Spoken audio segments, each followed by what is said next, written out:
Et on se retrouve donc pour cette revue de presse de l'économie.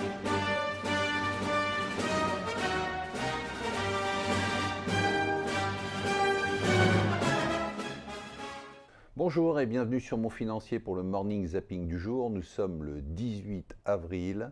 On est jeudi d'ailleurs, voilà, c'est une bonne journée, il fait très beau, il y a eu un beau lever de soleil ce matin, et il y a un beau lever de soleil sur les marchés, il y a un vent d'optimisme, alors la hausse continue, bon elle s'est un peu stoppée hier soir, mais c'est surtout qu'on sent qu'il y a un changement d'ambiance, c'est-à-dire que les gens disent maintenant, il y a eu un bon chiffre en Allemagne, un bon chiffre en Chine, et tout le monde dit voilà, c'est le ralentissement de l'économie est arrêté.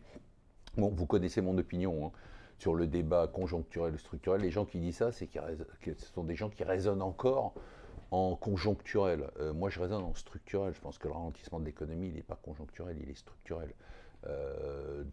Voilà, c'est pas la peine de s'exciter quand ça baisse un peu, quand ça remonte un peu. Je pense pas qu'il y ait un ralentissement dramatique, mais un ralentissement structurel.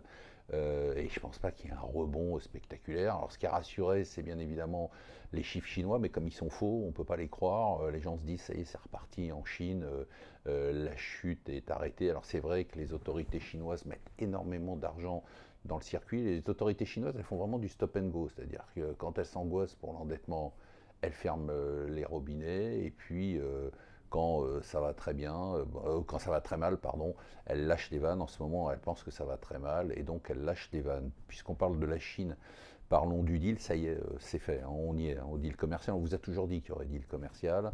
Donc là, on parle d'un accord. Le secrétaire au Trésor va à Pékin, américain, va à Pékin à la fin du mois, et donc on devrait avoir un accord début mai. C'est le nouveau calendrier avec une signature de Xi Jinping et Trump probablement mi-mai. Ça pourrait se faire au Japon parce que Trump est en visite officielle pour rencontrer le nouvel empereur au Japon en mai. Donc voilà, pourquoi pas. Alors, ce qu'on vous dit toujours sur ce deal, hein, c'est qu'il y aura deal commercial, mais derrière, sur les sujets de fond, il ne peut pas y avoir de deal parce que ces deux pays sont rentrés en guerre frontale pour le leadership économique mondial. Les deux polémiques du jour, voilà, c'est Notre-Dame, voilà, les milliardaires, s'ils donnent de l'argent, c'est qu'ils vont leur prendre plus de pognon. Enfin bon, voilà, ça c'est le truc classique. La deuxième polémique, c'est Elena qui essaye de se défendre en disant mais regardez, on n'est pas une école élitiste puisqu'on a 26% de boursiers. Alors juste sur les dons, hein, sachez-le, donc si vous faites un don, je crois jusqu'à 1000, maintenant ça va être jusqu'à 1000 euros, vous avez une déduction de 75%, au-dessus c'est 66%, par contre en don en entreprise, vous avez la déduction normale, elle ne sera pas augmentée. Voilà, je vous souhaite une excellente journée et on se parle demain.